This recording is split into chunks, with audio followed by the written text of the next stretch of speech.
Stay tuned.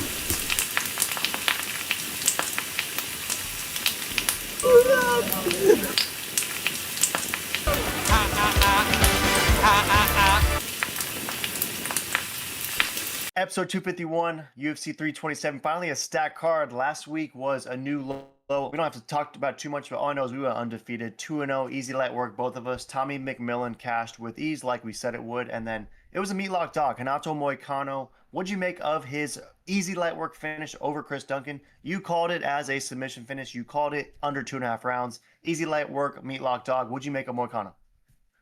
My McConnell print money. I mean, he's the GOAT. I mean, that's a pretty much a no-brainer of an absolute dog lock. Yeah, it was a no-brainer dog lock. Obviously, the meatlock is killing. I don't think we've lost a meatlock since way early March. So either way, if you're new here, Meat Boy MMA, easy free meatlocks. And this week, UFC 327, it was difficult to settle on just 6 to break down because this entire card is pretty stacked top to finish. And we haven't made high proclamations like that in a while. So any last thoughts on a new low, or are you trying to swap us through into these actual bangers? Yeah, let's get to the actual bangers. This card is stacked.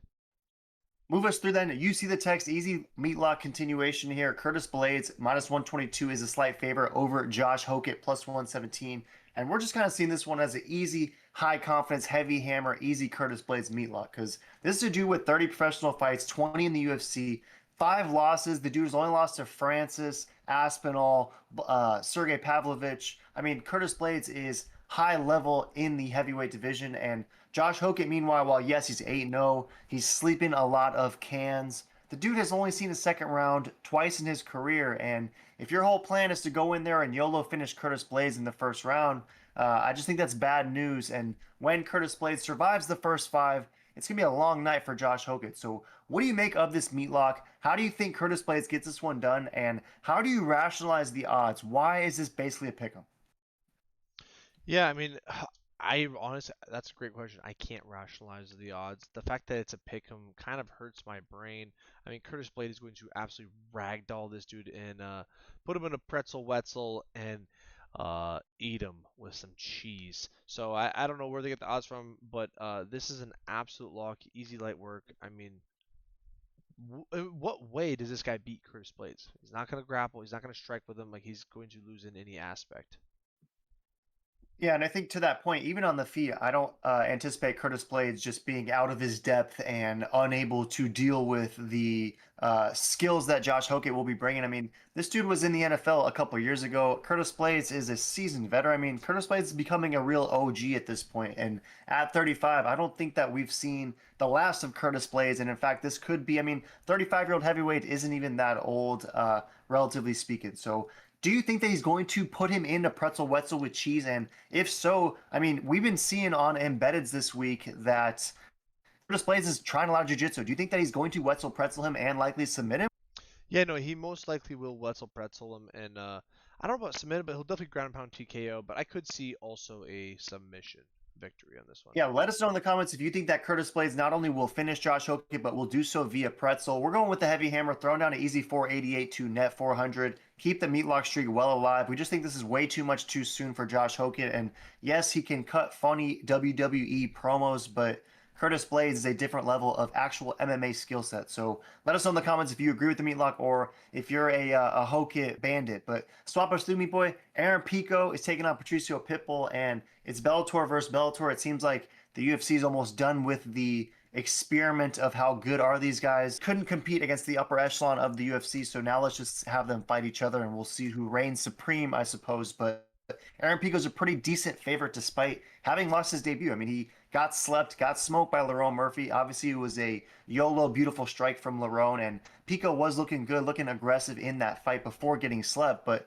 it's fascinating to see that he's still about a 3-1 favorite against Patricio Pitbull, who's coming in off an actual UFC win. Took out Dan 50K Ige and looked pretty good in that fight, right? Unanimous decision for him. And while, yes, Pitbull lost his debut, they fed him straight to Yair Rodriguez. Obviously, we meat locked Yair over here, knowing that Yair even would be way too much, way too stiff of a first test for the Pitbull. That was easy light work, but the fact that he rebounded was pretty impressive. And I'm just curious about this matchup. I mean, it's Bellator Lizard versus Lizard, and The odds makers are still extremely bullish on Pico, despite having just got slept in his debut as well. So -307 is Pico, +239 is the Pitbull. Do you see anything within the analysis that suggests the UFC is kind of over these dudes and will just allow them to now officially duke it out, duel it out to see who reigns supreme? Or is Pico someone who maybe he had a rough start to his UFC career? Lerone Murphy is a title challenging guy, and he can still actualize all the hype that he once had. Yeah, I think one will absolutely get a victory and one will absolutely disappear. This is battle of the Bella Bums. Now the Bella Bums they come and go. We already lost Patchy Mixie and now another is on the way. It's actually pretty crazy to be honest. How bad these guys are when they come to UFC because like they're decent, but then you see it, it's like wow, UFC guys are just so much better. But this is actually a sick matchup. I gotta take picograms. He just looked so hot his last fight till he got caught. I thought he was gonna win that. He looked so dominant, and then just got too aggressive, too careless, too greedy. I guess you could say it. I think he'll have a better, smarter fight against Pitbull, and Pitbull's solid all around. But I feel like Pico kind of has that X factor. But Pitbull, if he's on and Pico's off, he's gonna win this decision easily, in my opinion. But I think Pico should dominate. Yeah, it's good points. I mean, he's 10 years younger. That is Aaron Pico. And on Tapology, they're pretty bullish. They think that the odds are deserving, and 75% are rolling with Aaron Pico. And a lot of the Pico backers think that he will actually sleep Patricio Pitbull, which I think will be fascinating because Pitbull, we know, I mean, he will lose some fights, but doesn't often get finished. So if you're going to go with Pico in this one, do you see this fight escaping the first round? Do you anticipate it being close? How does this fight play out? And stylistically, do you anticipate Pico to be a little bit more, not maybe reserved is the wrong word, but less gung ho to get that finish, knowing how that first fight versus Lerone Murphy ended up? Yeah, I think it. I think he will. I think he'll be a little more methodical, a little smarter. Like he's still going to be explosive, but he's not going to get greedy. I think he thought he clipped him, and he went in for the kill, and then he got booty dooted. So, I think he'll be a little smarter, a little more patient, and he knows this guy's a seasoned veteran. They've been around for a while, so they're probably pretty familiar with their styles, and he'll have a better fight matchup versus Murphy. Doesn't really know much. He's a newer guy-ish in the MMA space especially for the casuals. So he probably just didn't know how sick Murphy was. But he knows how good Pitbull is, and I think he'll get it done. Yeah, you got to imagine that Pico and Pitbull definitely cross paths behind the Bellator curtains for sure. And I think that this fight could be a little bit closer than what the odds suggest. I mean, Aaron Pico, we know we've been hearing about this guy since he was a teenager, right? But when you really analyze, I mean, he's got 4 losses, some of them being to pretty bad guys, right? Jeremy Kennedy, Adam Borix, Henry Colares. And then obviously when he got submitted in 20 seconds by Zach Freeman, who I believe is a construction worker. So we haven't seen that much from Aaron Pico. And in fact, I think if he wins this fight over Pitbull, that's arguably his most impressive win to date. So I think that this fight is pretty interesting, pretty close. I will ever so slightly lean with you and pick Pico, but at -300, I don't think there's a lot there because I think even a 40-year-old Pitbull might be competitive against Aaron Pico, who I guess I'm not personally convinced is top championship level material in the UFC, but we'll see for sure. I'll go Pico by close decision. Are you going Pico grand finish? Yeah, I'm gonna go picogram finish or a very dominant decision.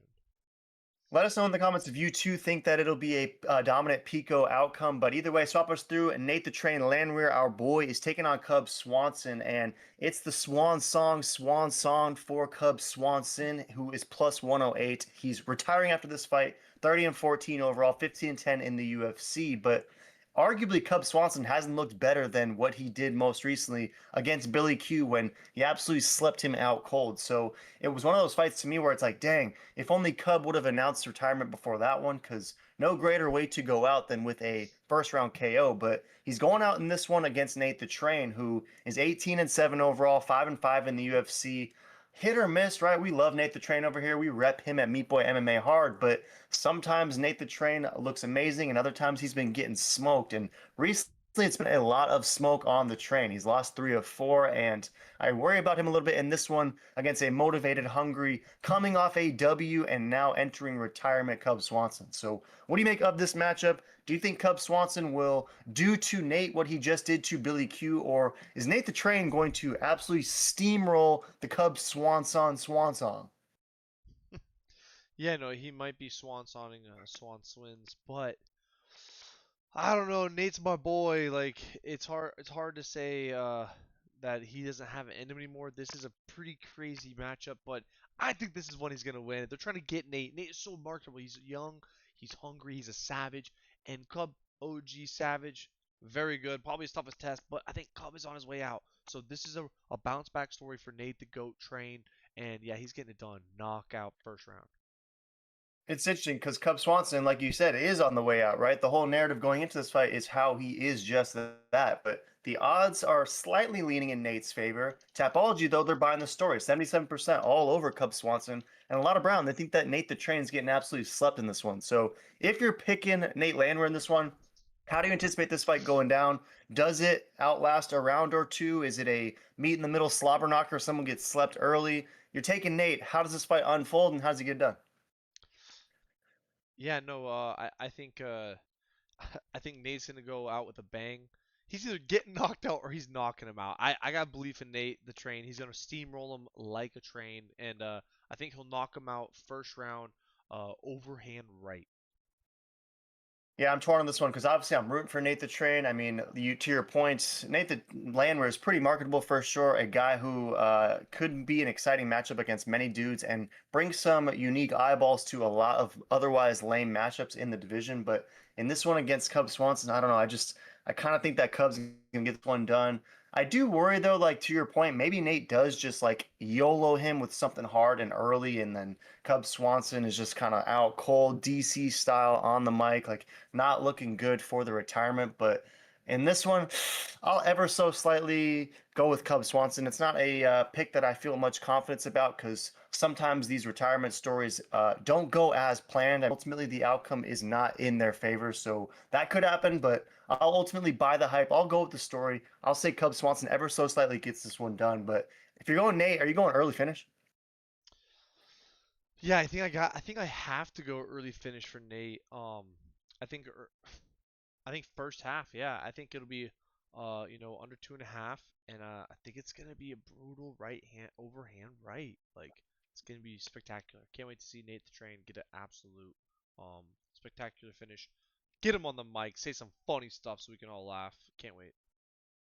Yeah, I hope you're right because that would be, to me, fun to watch. If Cub ultimately goes out on top, though, that'll be cool as well. But I'll go Cub slightly. Decision. You got Nate by finish. Swap us through, though. Another good one here. Dominic Reyes, aka JV Baseball, taking on Johnny Walker, who is a slight dog plus 122. Dominic Reyes minus 127. And JV Baseball, Reyes is 9-5 in the UFC. He had lost 4 in a row, Dunzo Balunzo. Then he won 3 in a row. But now he just lost and got absolutely slept again by the title challenger on the top, Black Jag. So I'm curious to see if this is the start of another fat L streak for Dominic Reyes, or if now maybe he can start to alternate wins and losses and remain at the top as opposed to having to climb from the doldrums of the division. But he's taking on Johnny Walker, and the best question I think I have, Meat Boy, is this does this fight have double KO Meatlock written all over it? I mean, these are two dudes who love to get slept. They're two dudes who can also sleep guys as well. So when pitted up against each other, I mean, is Johnny Walker and Dominic Reyes just gonna meet in the middle and both these dudes are getting knocked out? I really hope so because it really does seem like I mean this should be like almost a minus 1,000 that this is a double KO first round first exchange. This is a crazy fight. Glass Chin versus Glass Chin, they're relatively the same person. But that being said, I don't know. I'm feeling JV baseball player. He seems locked in while Johnny Walker's over here doing you know gambling and twerking advertisements on Instagram. Dude, Dominic Reyes is just praying to the good Lord and locked in, dude. So I think Dominic Reyes he's gonna absolutely dominate. He's going full blown crazy man, and he's just gonna lock in. He's gonna go crazy while Johnny Walker is going to twerk his way to an L. So I think first round knockout, Johnny Walker is getting snuffed the first connect, 30 seconds or less. Yeah, it's funny, right? Because you analyze both these dudes, and to your point, Johnny Walker, he's chilling, he's drinking monsters, he's playing Fortnite. Dominic Reyes grilling with the fam, chilling, dialed, right? But that same Dialed. dialed Dominic got absolutely smoked against Black Jag. So perhaps it's just that's Black Jag. That's how we will sort of not excuse, but explain that recent performance. And the recent three wins before that is what you should really focus on with Dominic Reyes. It's a fascinating one for sure. I like the point that Dominic Reyes and Johnny Walker, both of these dudes probably are going to eat something heavy and they, again, could both be slept. But one thing that I noticed was Johnny Walker has like a decent 6-inch reach advantage on Dominic Reyes. So is there any chance that Johnny Walker will, perhaps for the first time ever, demonstrate some defensive spacing, some striking awareness to where he can just be slightly out of range of the Devastator and he himself will land the YOLOs on Dominic Reyes? Or is anticipating Johnny Walker to fight with a defensively sound approach a bad idea? Yeah, I think it's a bad idea. I think they both need to go blitz uh to the wall on each other, and someone's getting knocked out. But I gotta believe that JV baseball players is slightly better technique. He's maybe not a bigger freak than Johnny. Johnny's just a freak, long, goofy, unique style, and he's strong and he's fast, but he's glass jaw. I think Dominic Reyes is crispy enough. Like, you gotta think about this. Dominic Reyes almost beat John Jones. He has the ability to be one of the best. It's just all in here. So I think Johnny Walker, we know doesn't could never even come close to beating John Jones. So it's like Dominic Grace has it in him, but does he show up? I think he does.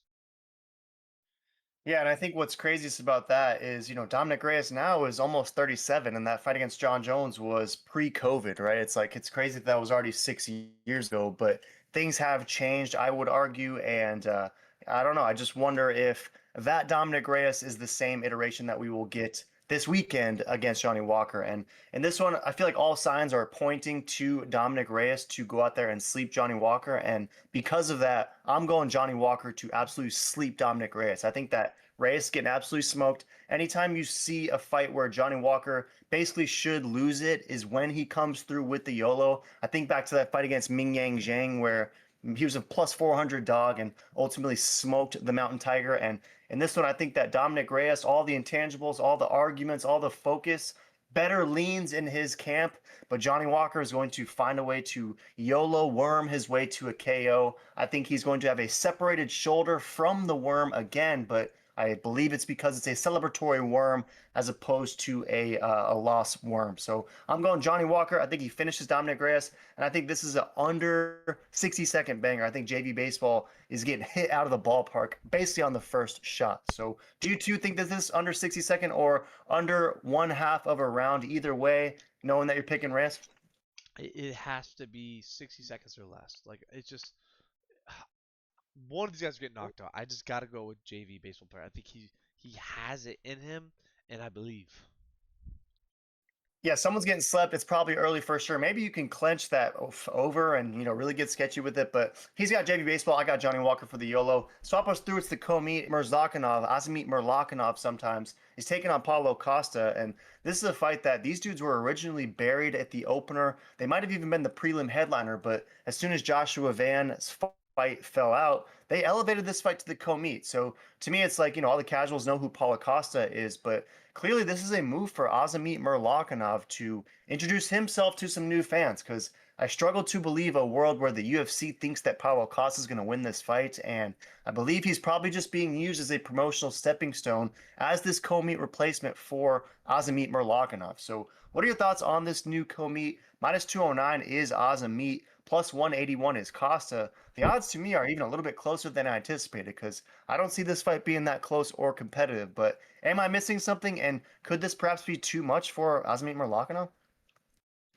Yeah, Azami definitely not Lokinov, that's for sure.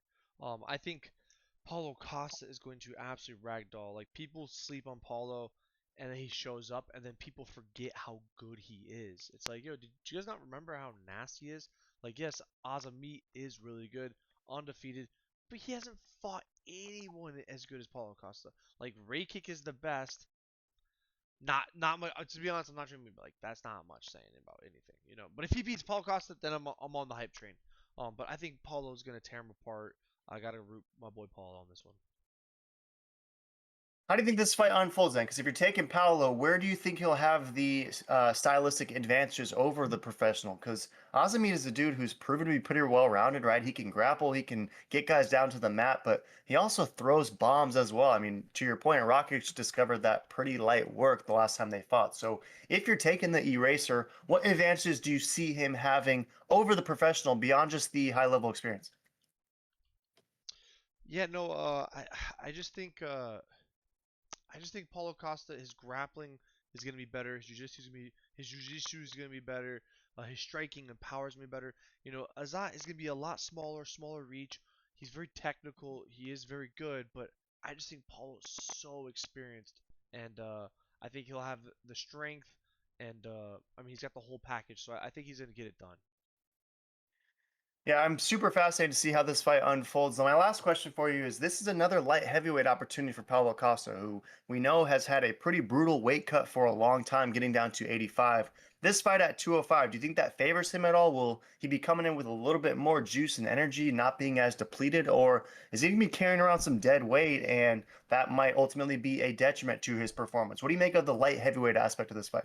Yeah, I think him being at 205 is actually be good for him because he won't have to do any cutting. He can just bulk max, cardio max, eat max. So he's just gonna be maxing out this fight and probably get a spectacular KO second, third round. I'm guessing.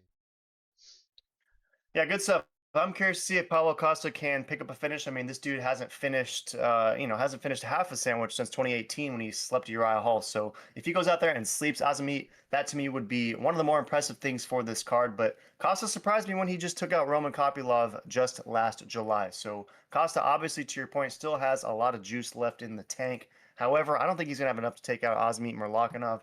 This dude impressed me with that fight against Rakic, and I think that Costa is a dead man walking essentially in this fight. I don't anticipate Paulo Costa having any opportunities to win this fight, so I'm going to go with Azamit. I think it's by decision, though. I do think that this fight is a little bit more of a snooze fest than what people are anticipating, and I think in so doing, it's an Azamit Murlakanov unanimous decision over the Eraser. But officially, you're going Eraser. Are you going by finish?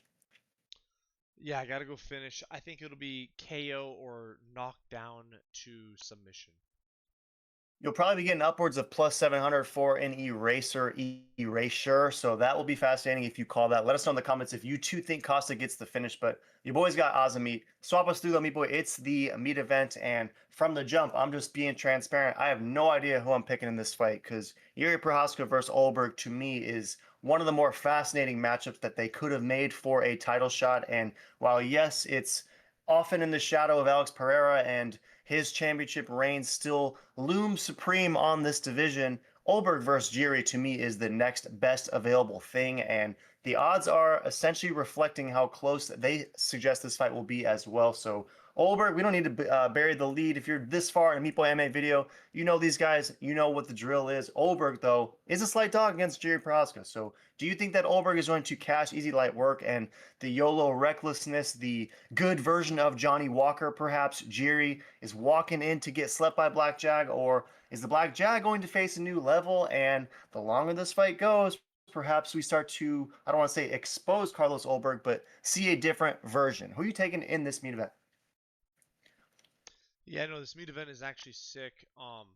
Carlos Orberg is an absolute G, but man, Yuri Prohaska is an absolute lunatic. But it's crazy to see how close these odds are.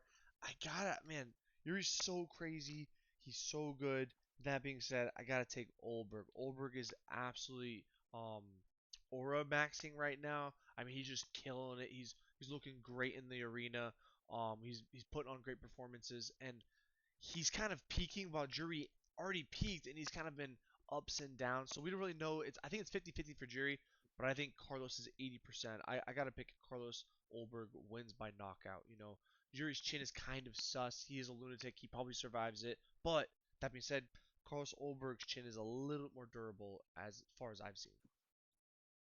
Yeah, we saw that lone hiccup when he got smoked after gassing out to Kennedy in Zechukwu, but other than that, not only has Olberg had a strong chin, but a strong ability to not even get hit on the chin, right? It's like almost like Olberg hasn't taken a heavy shot in the last however many fights. And while yes, he's fighting against dudes who aren't quite Yuri Prohaska, they're still competent UFC dudes. I mean, Volkan Oezdemir comes to mind, and he couldn't get anything going against Olberg. So this dude is as defensively sound as they come. And what I was striking to notice was how Tapology is seeing this overwhelmingly in Jiri's favor. 83% is rolling with the Samurai, 17% only going with Blackjack, despite the fact that these are basically pick'em odds. So are you at all surprised that all the backers are for Jiri, or is that simply a Tapology, Timmy, the casuals singing Jiri's praises and somehow not being keen on the Blackjack skills even now?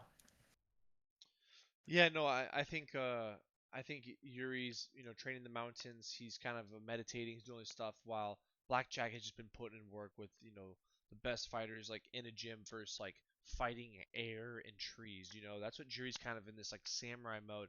And I don't know if you've noticed, but since he's tapped into that realm, his ability has gotten slightly worse. Just because he's not getting the rounds with people, he's literally fighting ghost and imagination, and then trees. Like he's living the true samurai. Like he's envisioning them and meditating and all this stuff. Dope, but I think getting rounds with real dudes is so much more significant and so much more better. Look at Carlos Ulberg when he started the UFC to where he's at versus Yuri trained like normally and like Carlos Ulberg trains, then slowly became samurai, lives in Forest and Mountain, and has slowly just been downtrending. So I gotta go with Carlos on this. I think Carlos, he's gonna get it done. I think he's gonna knock out first round, brutal knockout, and it's gonna crush my soul because Yuri is our boy. We love Yuri. I love Yuri. Like he's the goat. But I think this is the beginning of the end for him. Unfortunately, this is the Izzy era for Yuri. Like we're gonna see Izzy. It was like sad to see Izzy lose. It was like dang. And I love Peanut Butter Piper, but like, dude, Izzy going down is not like cool. Honestly, it's like dang, that's crazy. He was the goat at one time. So I think Yuri's in that same boat. Yeah, you make a lot of great points. I mean, the sad downfall of Izzy last week, it would only be fitting if Jiri experienced something similar to his number one training partner, Carlos Ulberg. So you asked a lot of great questions. I mean, I thought the best question you asked was, what does it take to be a successful samurai, right? Is it fighting against training partners or fighting against trees, to your point? So I'm curious to see if Jiri can level up after you made the observation that the last couple years he kind of hasn't, right? And while yes he's been more tapped into energy and more tapped in to the samurai way, I haven't seen his skills really progress in an adequate fashion. And that's not to say that Jiri is undeserving or bad at all, because Jiri is still, even if he's plateaued, at a very high level plateau. So it's not like he's a bad fighter, but it hasn't gotten much better for him seemingly in the last few years. So we'll see if Olberg is the right guy to maybe not necessarily finish the Jiri story entirely, but finish the championship ambition Jiri story in a sense. But one thing I'm curious to notice is that Black Jag, obviously he had the extensive kickboxing career pre-UFC. This dude only has 14 total MMA fights, right? He's 13-1, and he's 2 years older than Jiri. So Jiri's a guy with 50 fights, 2 years younger. But do you think this fight could be one of those things where it's like, yes, Jiri technically is younger, but in MMA fight terms, Jiri is way older? Or Yeah, I think Carlos Ulberg is going to absolutely ragdoll Yuri.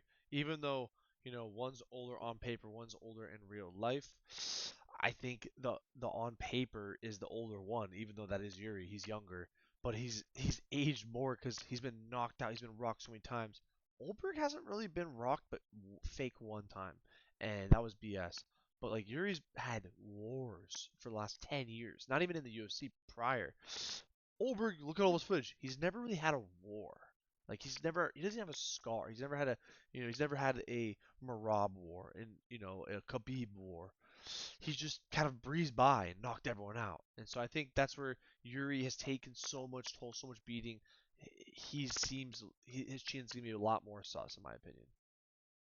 yeah, I mean, even that fight against JV Baseball, Jiri was didn't some said he was asleep on the canvas and then came back too, luckily at the right time and got a finish of his own. So Jiri is a dude who does absorb a lot of damage, and I worry for him a little bit in this one against the Black Jag. So I've been wanting to pick Jiri. I think that maybe this fight, happens for him, but I'm going to roll with you. I'm going to take Carlos Olberg a little bit reluctantly. Do you think that Olberg picks up an early finish in this one? And if he doesn't, let's say that Jiri does survive the first couple rounds, any fear for Carlos Olberg in the third, maybe even championship rounds of this fight? Do you think he could start to fade like he did against Kennedy, or because you're picking Olberg, you're banking on the idea that he gets a finish likely in the first two rounds? Yeah, no, that's honestly a good point. Like the lower it goes, it's definitely gonna be in Yuri's favor, and like I agree with that. But like I think this is just gonna end in like round one, max two. So like I don't think it matters. But if it does get past three, I'm gonna assume that Yuri's winning or it's in Yuri's favor, and Yuri's gonna win at the end. Yeah, I agree 100%. I'm with you. I'm going to go Olberg by an early first or second round finish. It just does seem like, the training partner point you made will be keen in this one because Olberg, I mean, he's in there working with Kevin Jusay, working with Izzy, obviously, working with tough dudes every single day. And on Embedded this week, they're showcasing this brand new BJP Jiri Prohaska facility, given the tours and everything. But Jiri is the only one in there, right? It's Jiri and his coaches. You don't see another fighter anywhere in the vicinity. So, I think that could be a telling observation by you. And in so doing, I'll go Olberg by early finish, just like you're saying. So we'll see, though. I mean, Tapology's obviously fading us on this one. They're riding with Jiri. I'm rooting for Jiri. Like, I hope he gets this one done. I think Olberg, I mean, obviously the dude is swag maxing always, but he's kind of got some rockhold energy for me. And I think Jiri is just a little bit way more interesting than Carl Solberg, but will he be way more talented? We shall see. I'll go Olberg with you. Any last thoughts on this meet event? No, it's a sick card, sick main event. This is gonna be funny. Honestly, wouldn't even surprise me if it's double KO. Yuri gets knocked out and Olberg gets knocked out. That'd be dope. But yeah,